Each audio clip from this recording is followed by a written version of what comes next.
En cette année jubilaire, nous dit Jean-Paul II, nous devons nous faire les messagers de l'impatience avec laquelle Dieu désire pouvoir embrasser de nouveau, dans son Fils unique, les fils adoptifs qui se sont éloignés de Dieu.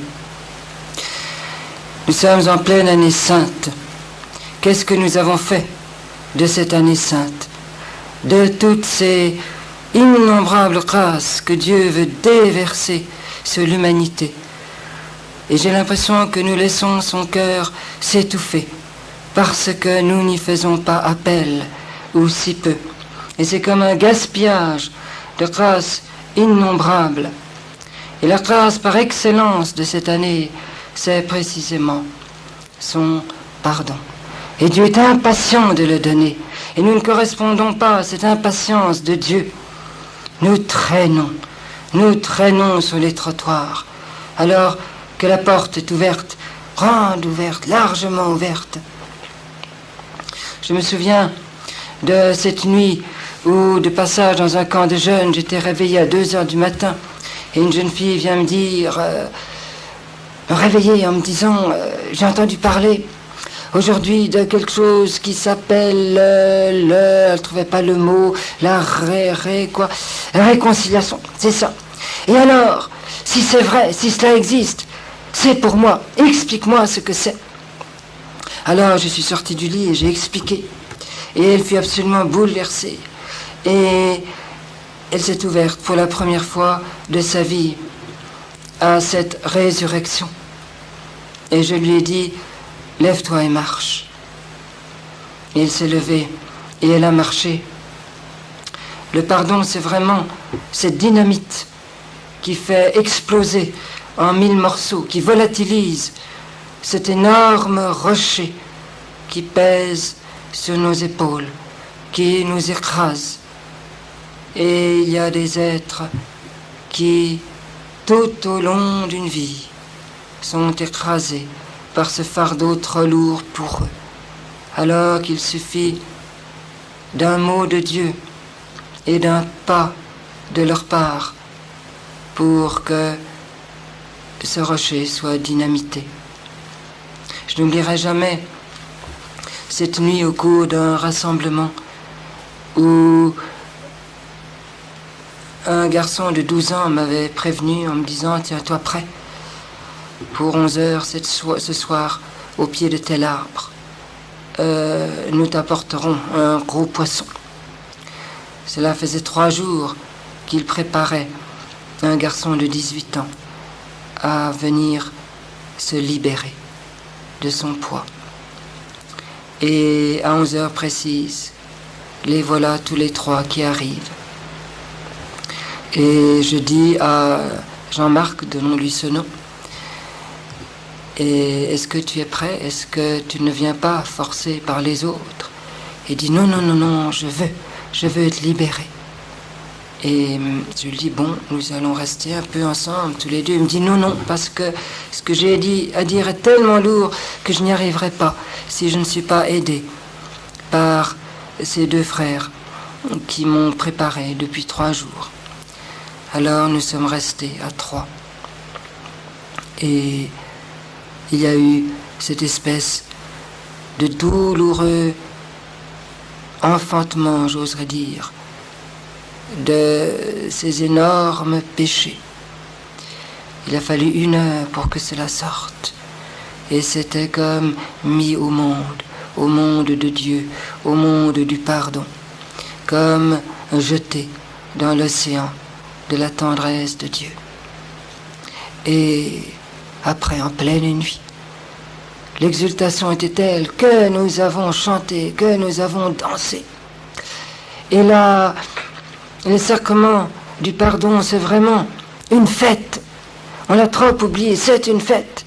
Je connais une famille où chaque fois qu'un des enfants s'est confessé, eh bien, on fait la fête. On met plein de bougies, plein de fleurs, des nappes sur la table, on s'habille tous en blanc. On fait une grande fête le soir, parce que durant la journée, un des enfants a fait danser les anges de Dieu.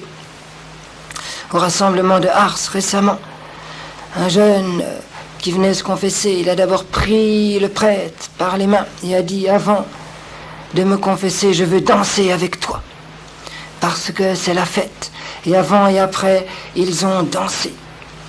Il faut savoir célébrer ce pardon dans la joie, dans la fête, dans la lumière. C'est par excellence le sacrement de la lumière. L'Eucharistie, c'est le sacrement de l'amour. Et le pardon, le sacrement de la lumière. Et les dieux d'eux se tiennent. L'un ne va jamais sans l'autre. Si l'enfant tombe dans les bras de son père, c'est pour être revêtu de l'aube blanche.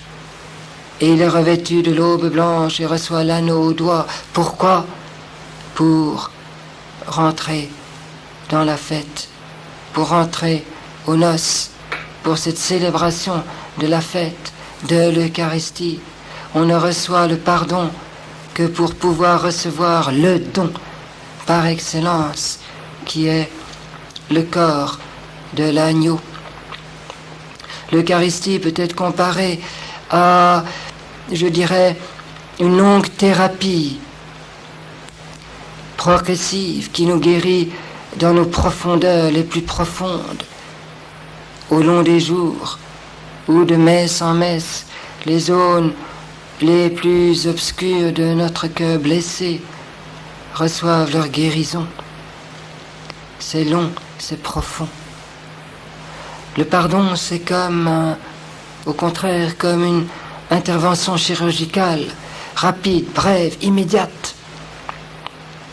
On est réveillé en pleine nuit par un SOS, comme le médecin qui se précipite au chevet d'un accidenté de la route avant que tout le sang ne se soit écoulé par hémorragie.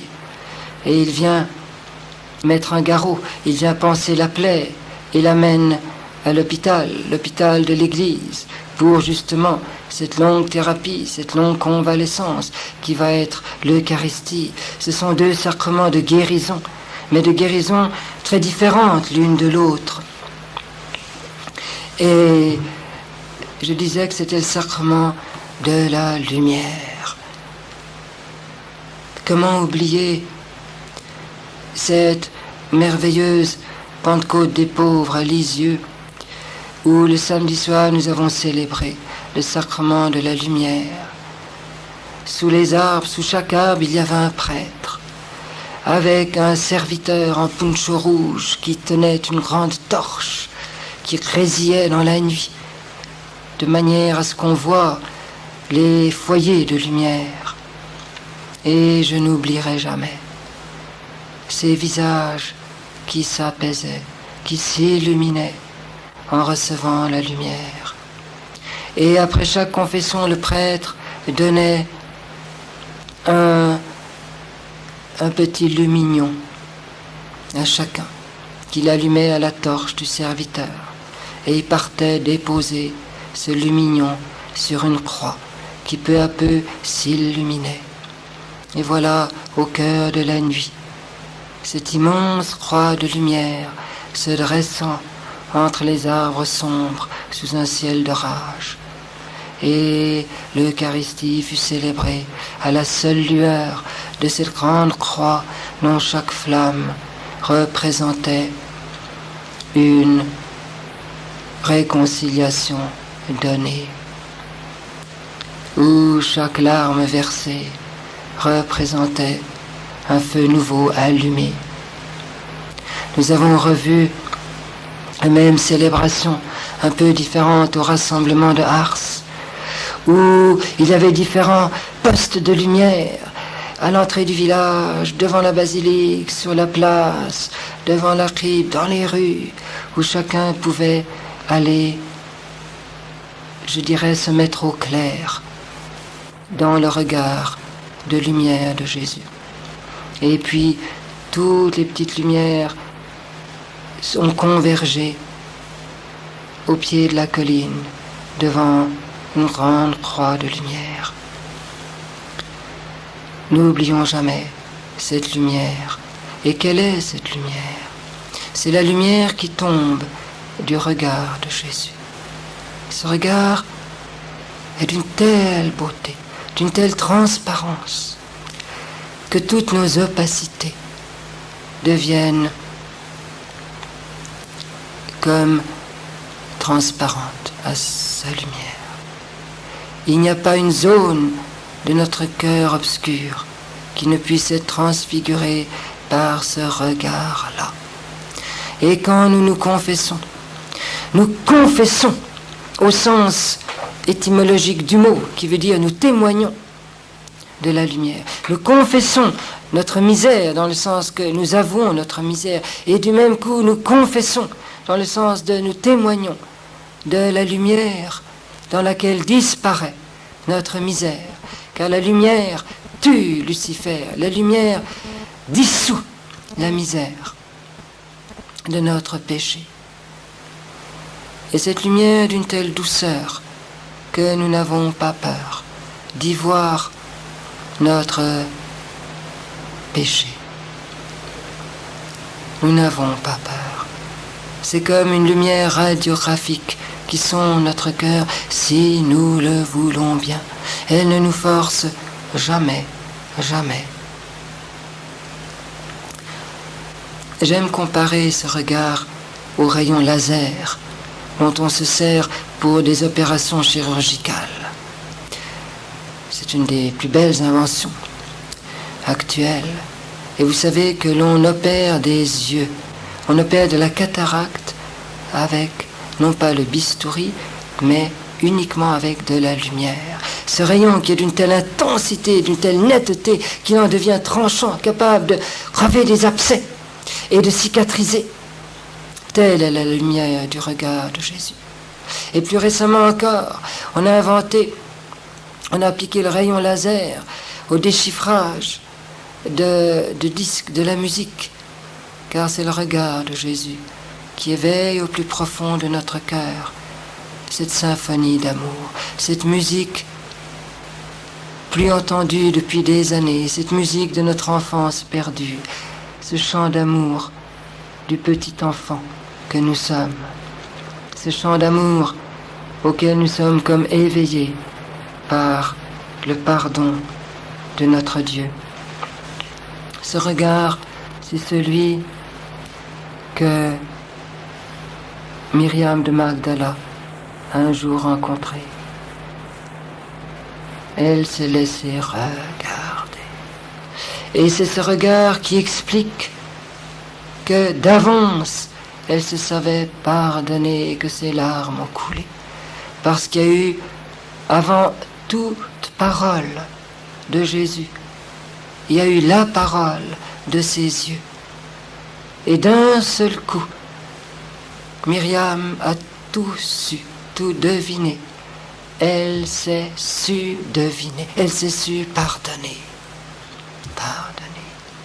Et c'est le même regard qu'à l'aube, Jésus aux mains attachées par des menottes a posé sur Pierre. Il ne pouvait plus poser ses mains sur son épaule pour le consoler.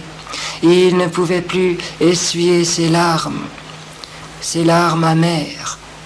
Alors, il pose son regard d'une indicible douceur.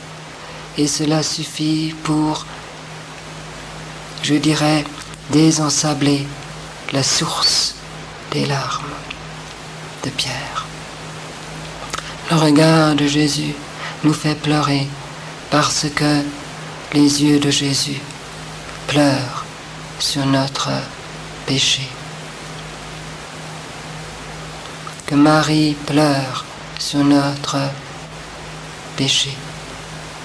Rappelez-vous cette icône si belle de Notre-Dame de Czestochowa, où il y a ces deux cicatrices qui, sur sa joue, qui sont historiquement la marque des haches des Suédois qui cherchaient à détruire l'icône, et aucun peintre n'a réussi à les effacer. Et c'est comme deux sillons de larmes. Et récemment, pour le 600e anniversaire, il y a eu en Pologne une très belle affiche, affichée dans toutes les églises, que j'ai vu partout. Et c'était ce sillon de larmes qui se prolongeait vers la terre des âmes. Et voilà, à mi-chemin, les larmes qui se transforment en flammes, les flammes de l'Esprit Saint, les larmes qui deviennent flammes d'amour, les larmes de tristesse qui deviennent des flammes d'amour, l'Esprit Saint donné. Je vais y revenir dans un instant, parce que je voudrais encore dire un mot de... Non, mais j'y reviendrai. Alors, c'est justement l'Esprit Saint qui est donné dans chaque confession. Chaque confession est une Pentecôte. Rappelez-vous, le soir de Pâques, que fait Jésus? Avant de dire à ses apôtres, allez, partez, remettez les péchés, qu'est-ce qu'il fait? Il souffle sur ses apôtres. Et chaque fois que je confesse, j'ai envie de souffler sur un frère ou une sœur, parce que c'est le souffle de la création du monde. Et chaque pardon donné, c'est une création refaite. L'homme qui est refait en Dieu. Je n'oublierai jamais ce petit Roland qui, un jour, durant un repas, au milieu du dessert, à brûle-pourpoint, m'a regardé les yeux dans les yeux et m'a dit, qu'est-ce qui se serait passé si Jésus n'avait pas dit, Père, pardonne-leur? Et j'ai été saisi, je n'ai pas su quoi répondre. Et je lui ai renvoyé sa propre question. Alors il s'est redressé, a laissé tomber sa fourchette et son gâteau. Il m'a simplement dit d'un air grave, presque solennel, eh bien, je n'existerai pas. Si Jésus ne nous pardonnait pas, nous n'existerions même pas. Nous vivons de son pardon, nous existons par son pardon. Et je l'ai raccompagné le soir à son école. Et durant tout le voyage, il ne cessait de m'interroger sur la descente de Jésus en enfer. C'était le soir de Pâques. Et il regardait l'icône qui montre la résurrection comme justement Jésus brisant les verrous de l'enfer. Et je lui dis, mais pourquoi cela t'intrigue tellement? Et il m'a dit, je voudrais descendre aux enfers. Et je dis, mais pourquoi? Il me dit, pour libérer une multitude d'hommes. Et le soir suivant, c'est lui qui priait. Pour la première fois de sa vie, on entendait sa prière. Et il disait, Seigneur, fais tomber ton Esprit Saint sur mon école, sur ma famille, fais tomber ton Esprit Saint. Il avait compris que le pardon, c'était l'Esprit qui tombait en Pentecôte nouvelle. Et il disait à toute son école, la chose la plus fantastique de notre époque, c'est pas que Jésus soit... Ce n'est pas que les hommes aient inventé la bombe atomique ou aient marché dans la lune, mais c'est que Jésus est descendu dans nos enfers. Alors tout le monde se moquait de lui, il disait, vous verrez, vous comprendrez plus tard que ce que je dis, c'est vrai. Et quelques semaines plus tard, le petit Roland était tué par son beau-père, étranglé, ayant vu d'abord sa maman et son petit frère étranglé devant lui. Et j'ai eu la certitude que Dieu l'avait préparé à cette descente en enfer et qu'il était passé dans la gloire comme Jésus en pardonnant à son assassin et en lui donnant l'Esprit Saint. Les pères de l'Église répètent, pardonner c'est plus grand que créer. Parce que la matière, elle ne résiste pas au Créateur, elle est malléable dans sa main. Mais le pécheur résiste. Et c'est un miracle fantastique de l'amour que de le désarmer, que de laisser tomber ses défenses. Et nous avons comme peur de nous laisser pardonner, parce que être pardonné, c'est devenir tellement vulnérable. C'est laisser tomber toutes nos défenses. Et ce sont les larmes de Jésus qui laissent tomber nos défenses. Je pense à ce que raconte Dmitri Doutko, cette chose dont il a été témoin dans une prison de Moscou, ce cette discussion d'un jeune communiste très agressif avec un jeune chrétien baptiste qui est comme acculé à l'échec par les arguments tellement forts du communiste qu'il n'a plus rien à répondre, il n'a plus d'arguments. Et alors le jeune chrétien tout à coup éclate en sanglots. Et l'athée, tout à coup, fond comme un enfant, en larmes. Toutes ses défenses tombent parce qu'en un instant il a saisi que Dieu n'était pas une théorie, une abstraction qu'on pouvait défendre à force d'arguments, mais qu'il était un amour pour ce jeune chrétien. Et quand nous voyons Jésus pleurer, nos défenses tombent. Et je pense que c'est ce qui est arrivé à cet homme que j'aime tellement, ce gangster qui est attaché sur le bois à côté de la lumière et qui peut-être commence par résister et commence par l'insulter comme fait son compagnon. Et puis tout à coup, ses défenses tombent. Ils se regardent l'un l'autre. Ils voient un condamné à mort. Il lui dit « Tu es mon roi ». Il voit un visage couvert de blessures. Il lui dit « Comme tu es beau ». Il voit un homme accusé devant lui d'un tas de délits contre la société. Et il ose crier, lui, il est innocent. Il est le seul à se faire l'avocat de Dieu. Devant les soldats, devant les juges, devant toute cette foule qui tourne en dérision les mots bénis de fils de Dieu et de roi d'Israël. Il dit, c'est vrai, le fils de Dieu c'est lui, le roi c'est lui. Pour moi c'est juste, j'écope de ce que je mérite, mais lui il n'a rien fait de mal. Et quand nous saisons cette innocence de Dieu, c'est un petit enfant, comme traversé par tout le mal dans le monde, et qui vient mendier le mal qui me pèse, comment encore lui résister? Et alors je me laisse regarder. Et Jésus me répond, aujourd'hui, dès cet instant même, tu es avec moi dans le paradis.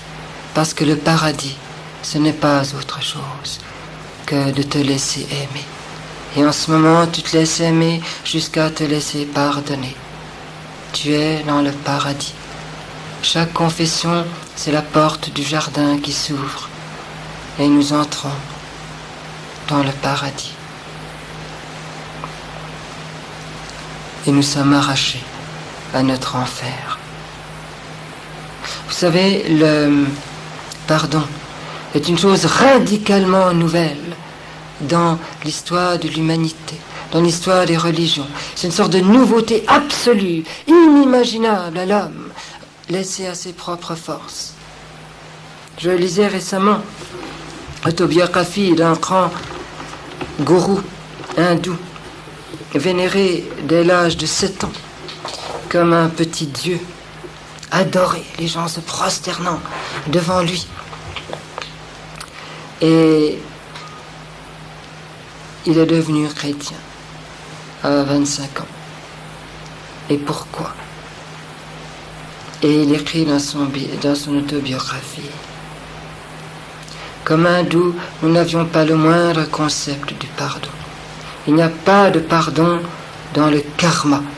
C'est pas le karma, c'est tout ce système philosophique qui veut que tous nos actes soient comme auto-rétribués ou punis. C'est-à-dire que chaque acte mauvais entraîne automatiquement sa propre punition dans d'autres vies successives.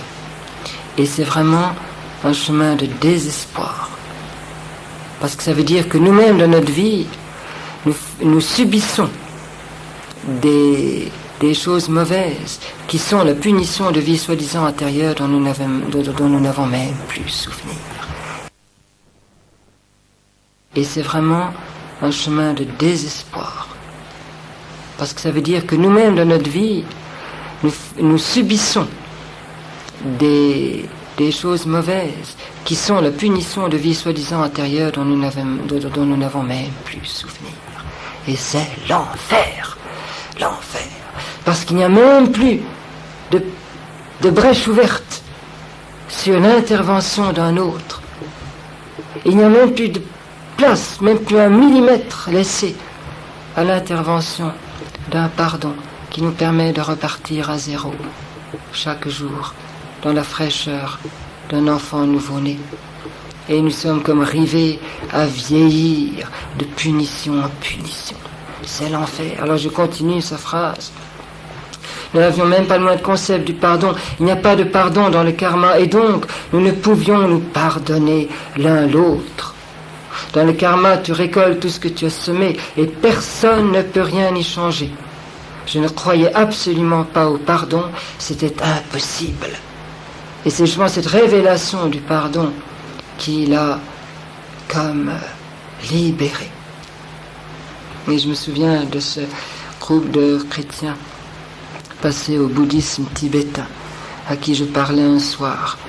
Et voilà que il y en a un qui me fait un petit billet le lendemain en me disant c'est pas la peine que tu ailles dans les prisons du Canada où je devais partir le lendemain. Hier soir tu es venu dans notre prison. Vous voyez, une vie sans pardon, c'est une prison.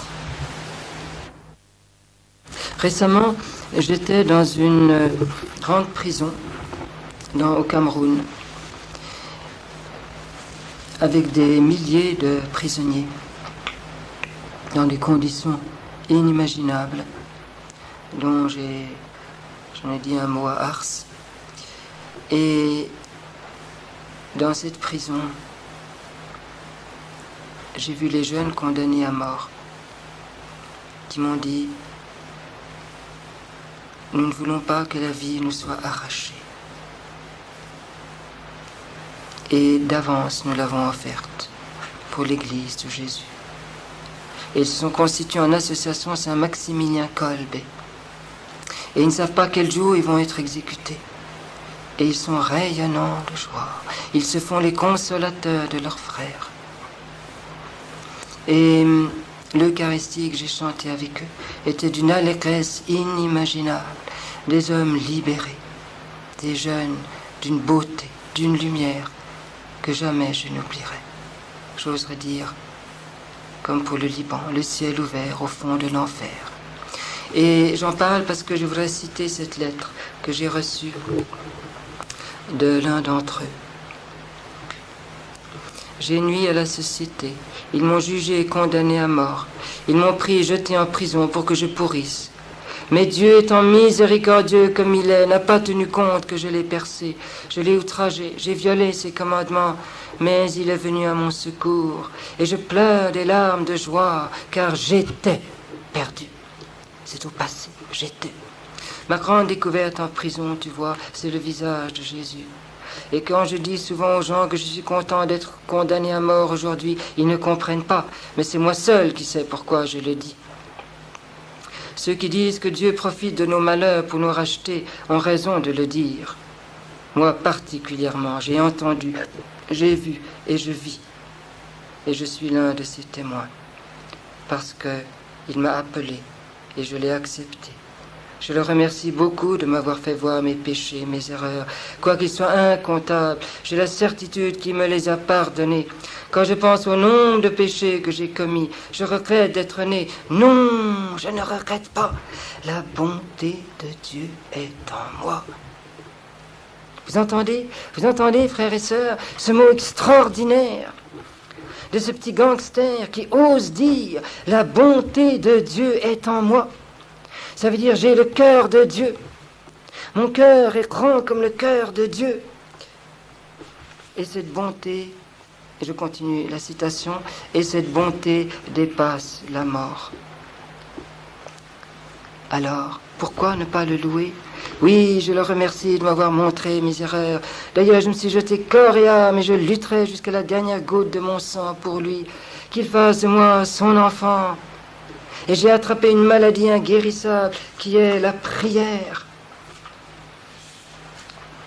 Et il me faut l'annoncer à ceux qui ne connaissent pas, ramener sur les rails ceux qui sont déraillés. J'essaie de mettre la vérité là où le mensonge assombrit. Je parle, je ne peux m'abstenir de parler. Je n'ai peur de personne sauf de Dieu. C'est son chemin que je suis et je le suivrai jusqu'au bout tant que je vivrai ici-bas. Voilà. Voyez, nous ne soupçonnons pas un millième du mal dans le monde, mais nous ne soupçonnons pas un millionième de la miséricorde de Dieu, pour qui personne jamais n'est trop loin, pour qui personne n'est taré, pour qui jamais il n'est trop tard. Vous entendrez l'enseignement de notre sœur Emmanuelle. Judas, il n'est pas trop tard. Et je voudrais laisser ici témoigner, après avoir entendu un jeune condamné à mort du Cameroun, entendre un ancien, un juge de France, qui dit ceci dans un admirable interview qui est apparu dans la France catholique Ecclésia il y a 2 ans. Chaque mot est pesé. Dans tout criminel, il y a une part d'humanité dont je n'arrive pas à douter. Il reste une fibre d'humanité dans les bandits les plus invétérés. Dieu est plus grand que leur cœur d'habit. J'oserais dire, je fais une parenthèse, nous sommes comme saisis entre 2 abîmes, et que l'abîme de notre misère est là un fond, et ce fond est justement l'abîme sans fond de la miséricorde. Et je continue son témoignage.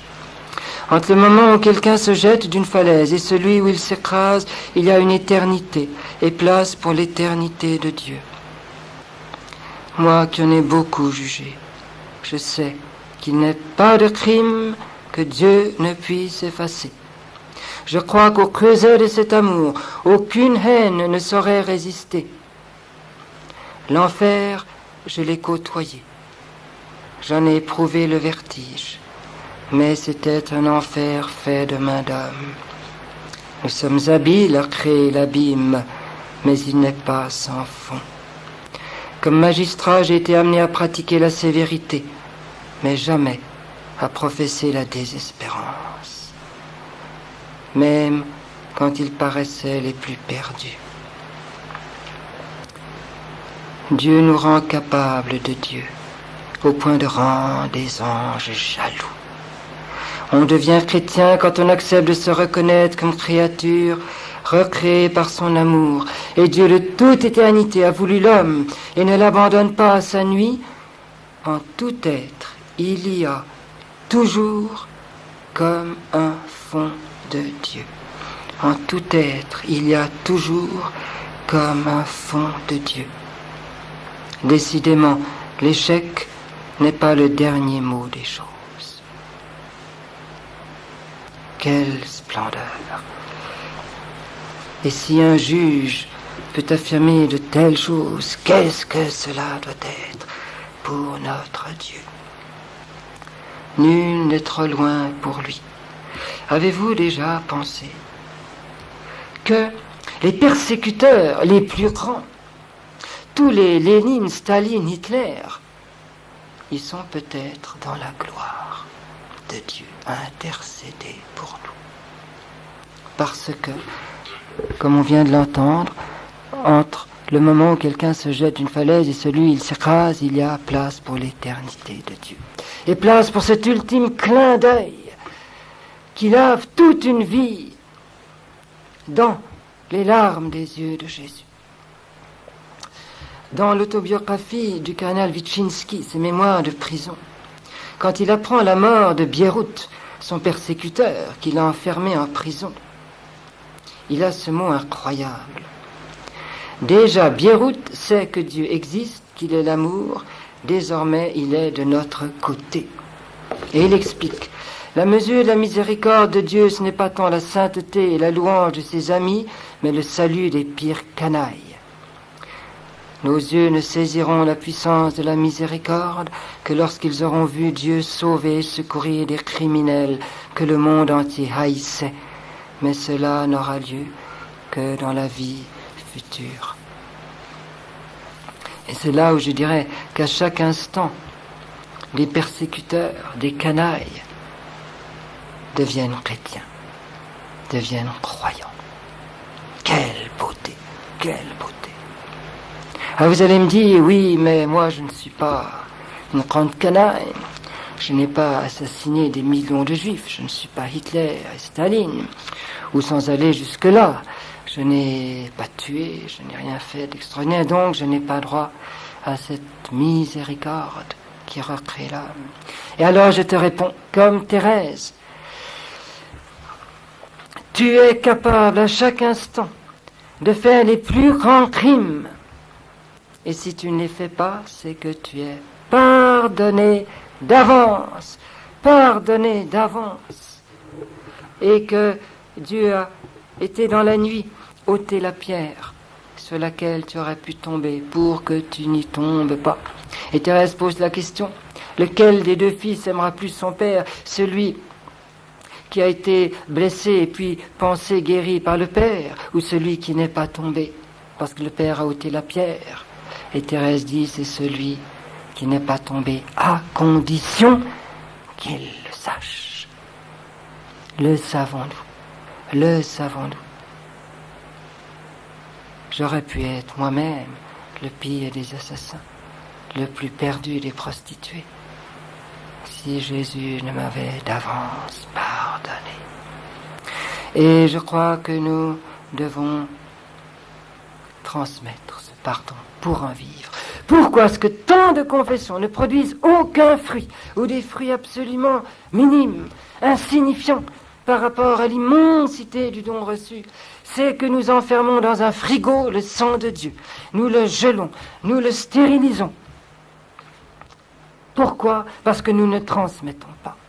Et quand Dieu nous donne un pardon, il dit vite, vite, vite, cours vers un tel, une telle à qui toi-même tu n'as pas encore pardonné. Transmets mon pardon, donne-le. De grâce, ne le garde pas pour toi égoïstement, sinon il va pourrir. Et nous laissons les pardons de Dieu pourrir dans notre cœur qui refuse de s'ouvrir aux frères et sœurs qui nous ont blessés et que nous avons blessés. Le pardon, c'est une transmission de tendresse, de miséricorde. Et si après être tombé aux genoux de Dieu, tu ne tombes pas aux genoux de ton frère en disant « Est-ce que tu me pardonnes ?» Même si tu penses que c'est lui qui doit d'abord te pardonner, c'est toi qui dois avoir l'initiative. Eh bien, sinon, le pardon de Dieu est vain, inutile. Tant et tant de vies, de couples, de communautés qui sont bousillées par des pardons refusés. Et un pardon refusé, c'est un don stérilisé. Combien de fois dans une communauté, dans un couple, une petite chose, quelquefois insignifiante au départ, et on remet à ce soir, à demain, au week-end prochain, aux vacances prochaines, à l'année suivante, une mise au clair dans la transparence et l'amour. Et alors, c'est comme une égratignure de rien du tout qui s'envenime. Parce qu'on ne met pas le mercurochrome dès le soir même. Ça n'a aucune importance de s'égratigner, c'est même très nécessaire. Dans une communauté, il faut s'égratigner, n'est-ce pas? À condition que chaque soir, il y ait ce moment béni, on puisse se regarder les yeux dans les yeux et refaire la lumière. Et alors, c'est cet alcool à 90 qui désinfecte. Et alors, si tu ne le fais pas, la plaie va s'infecter, va devenir par un abcès. Il faudra une opération chirurgicale et c'est le divorce, et c'est les communautés qui se dissolvent, etc. Parce que le pardon n'est pas donné. Donnez le pardon. Entre enfants et parents. Combien de parents se mettent à genoux pour demander le pardon de leurs enfants? Pas seulement vice-versa. Voilà. Combien de prêtres demandent le pardon? Souvent, quand je confesse des groupes de jeunes qui quelquefois ont été meurtris par un pardon bâclé, une confession qu'un prêtre n'a pas vraiment accueillie, je leur dis pardonnez aux prêtres qui ne vous ont pas accueillis. Pardonnez. Et pardonnez à Dieu. Nous n'osons pas nous l'avouer, mais combien d'entre nous en voulons à Dieu pour telle souffrance, tel échec. Et Dieu, au dernier jour, nous le verrons tomber à nos pieds et nous dire, mon petit enfant, est-ce que tu me pardonnes telle souffrance dans ta vie? Est-ce que tu me pardonnes? Et quand dans la confession nous écoutons, nous entendons cette douce voix de Dieu qui nous dit, me pardonnes-tu? Alors nous comprenons que nous-mêmes nous l'avons davantage blessé que tous ceux qui nous ont blessés. Et que tout ce que nous avons pu subir d'amour trahi, d'amour déçu, d'indifférence, nous-mêmes, nous l'avons fait pour Dieu, qui comptait sur notre amour, et il s'est heurté à une telle indifférence. Oui, Dieu nous demande pardon. Et nous transmettons ce pardon. Et nous devenons ainsi ces messagers de l'impatience de Dieu de transmettre son pardon. Et vous savez, quand on dit lève-toi et marche, le pardon c'est une résurrection des morts. Pourquoi est-ce que tant de guérisons physiques sont liées à des pardons donnés et reçus? Dans tant de témoignages, nous l'entendions récemment à Ars, ces personnes qui disaient, voilà, j'étais paralysé, je marche, je danse pour la première fois depuis 7 ans, parce que la veille de ma guérison, j'avais enfin demandé pardon pour tel péché. Dans les apparitions de la Vierge à Pellevoisin, nous voyons Estelle, cette petite voyante, qui a été guérie. Elle était à la mort, agonisante, n'avait plus que pour quelques heures à vivre, et en pleine nuit du samedi, elle a été guérie par la Vierge, plutôt par Jésus, à travers la Vierge. Mais les 5 jours avant, Marie lui avait fait faire comme une anamnèse, un souvenir de toutes ses fautes passées, pour recevoir le pardon. Le pardon précède la guérison, et la guérison, c'est le signe du pardon. Pas toujours, pas forcément, mais très, très souvent. Et il y a un mot magnifique de Jean-Paul II qui dit que l'Église respire avec les poumons du pardon et de la miséricorde. Est-ce que nous ne sommes pas asphyxiés parce que nous ne respirons pas avec ces 2 poumons? Le pardon donné, comme le monde en serait transformé. Tous les problèmes internationaux, aussi bien économiques que politiques, ne peuvent être résolus que dans le pardon donné, comme je l'ai vu au Liban. J'ai cité dans mon petit livre sur le Liban ces admirables témoignages de pardon donné, ces pères de famille invitant à leur propre table le meurtrier de leur fils aîné et le traitant comme leur propre fils. Tel est le pardon donné. Ces jeunes m'écrivant dans le bruit des bombes qui faisaient exploser ma maison, j'entendais la douce voix de Jésus qui disait « Père, pardonne-le ». Une autre qui m'écrivait « Toutes les chansons sont éteintes dans nos églises, il ne nous reste plus qu'une seule voix, une voix qui nous arrache au suicide, et c'est la voix du pardon ». Voilà comment un peuple en larmes nous console en nous montrant ce qu'est pardonner. Le pardon, seule guérison de l'humanité blessée. Il n'y a rien d'autre à dire à ceux qui dirigent notre monde. Tombez à genoux les uns devant les autres. Laissez tomber les armes de vos mains. Embrassez-vous. Laissez-vous étreindre par notre Dieu de miséricorde. je terminerai avec ce mot qui m'a illuminé comme tant d'autres qui l'ont déjà entendu. C'était au cours d'une session du renouveau à Paray-le-Monial. Et je sentais dans l'assemblée beaucoup de gens au visage crispé, et je pressentais que c'était parce que des pardons étaient refusés dans leur vie. Et je disais à Jésus, donne-moi une parole d'un petit enfant pour enseigner cette foule ce soir. Vous savez, les enfants ont un sens du pardon extraordinaire. Je me souviens d'un petit enfant qui disait à son petit camarade qui était incapable de pardonner, et il disait, tu sais mon petit Pierre, toi tu fais comme un barrage dans ton cœur. Et Jésus veut faire sauter ce barrage pour que tout l'amour qu'il y a dans son cœur à lui, dans le cœur de Jésus, il traverse ton cœur pour toucher le cœur de Monique. Monique, c'était celle qui avait fait de la peine à Pierre. Voilà, le barrage. Alors je reviens à Paray-le-Monial et au cours d'un pique-nique avec les enfants, voilà la petite Brigitte de 10 ans qui me montre sa croix, toute enveloppée de lierre, avec un grand dahlia jaune et une pétale de géranium rouge à l'endroit du cœur. Et je lui dis, mais la pétale de géranium, je comprends, c'est le cœur, mais pourquoi ce dahlia tout jaune? Elle me dit, voilà, sur chacune de nos croix, Jésus a laissé la petite fleur du pardon. Et je dis, pourquoi elle est jaune?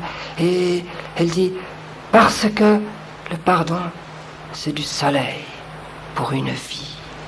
C'est du soleil pour une vie. Et alors j'ai lancé l'appel, tous ceux qui avaient un pardon trop lourd à porter, qu'ils viennent chercher une des petites croix que les enfants ont fabriquées cet après-midi.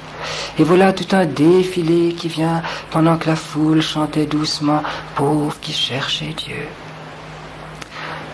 Pauvre qui cherchait Dieu, vous recevez la vie, l'amour. Et c'était un enfant de 12 ans dont les parents venaient de divorcer, qui n'arrivaient pas à leur pardonner. C'était une jeune maman dont l'enfant était mongolien. Et c'est toutes ces détresses défilaient, chacune recevait son pardon. Et à un moment, une femme dans sa chaise roulante crie, « Daniel Ange, apporte-moi une croix !» Et je descends dans la foule et je donne la croix à cette paralysée aveugle qui me rend en échange la petite médaille où se trouvait là où était dessiné un calice et l'hostie. Elle avait compris que l'Eucharistie était le signe du pardon donné. Pendant le rassemblement de Ars, nous prêtres avons été bouleversés par tous ces jeunes qui se confessaient pour la première fois de leur vie. Et j'ai reçu un petit billet de l'un d'entre eux qui me dit, voilà, j'ai 14 ans, j'avais très très peur, je ne savais pas ce que c'était. Maintenant je sais ce que c'est. Mais quand tu m'as demandé si j'avais fait tel péché, je t'ai répondu non. Et j'ai menti. Et quand je suis rentré dans mon cœur, je me suis dit, oh, pour un petit brin d'herbe qui reste dans mon champ, ce n'est pas grave. Et puis après, je me suis dit, mais qu'est-ce qui va se passer quand ce petit brin de mauvaise herbe va grandir? Alors j'ai eu peur et je suis retourné auprès de toi et j'ai arraché ce mauvaise herbe. Et tu m'as accueilli dans la joie. Et je suis heureux parce que j'ai désherbé tout mon champ. Alors, quand tu te laisses ainsi libérer de ton passé, tu peux te dresser dans la louange, tout droit, debout. Tant qu'un pardon a été refusé, tu restes rivé à ton passé comme par une chaîne d'acier. Tu ne dépasses pas l'âge où ce pardon a été refusé à quelqu'un. Tu restes blessé, traumatisé, et tu piétines, je dirais, à cet endroit de ton chemin que tu n'arrives pas à dépasser et qui tout le temps te retient en arrière. Tu mets comme un embargo sur ton avenir, et Dieu veut que tu sois libéré. Le pardon, c'est la plus grande des libérations. C'est la plus grande des libérations. Alors, voilà. Pas une nuit que le pardon ne puisse illuminer, pas une détresse que cette tendresse ne puisse transfigurer.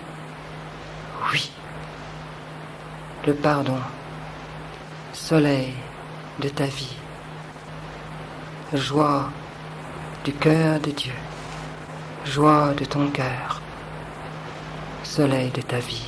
Amen.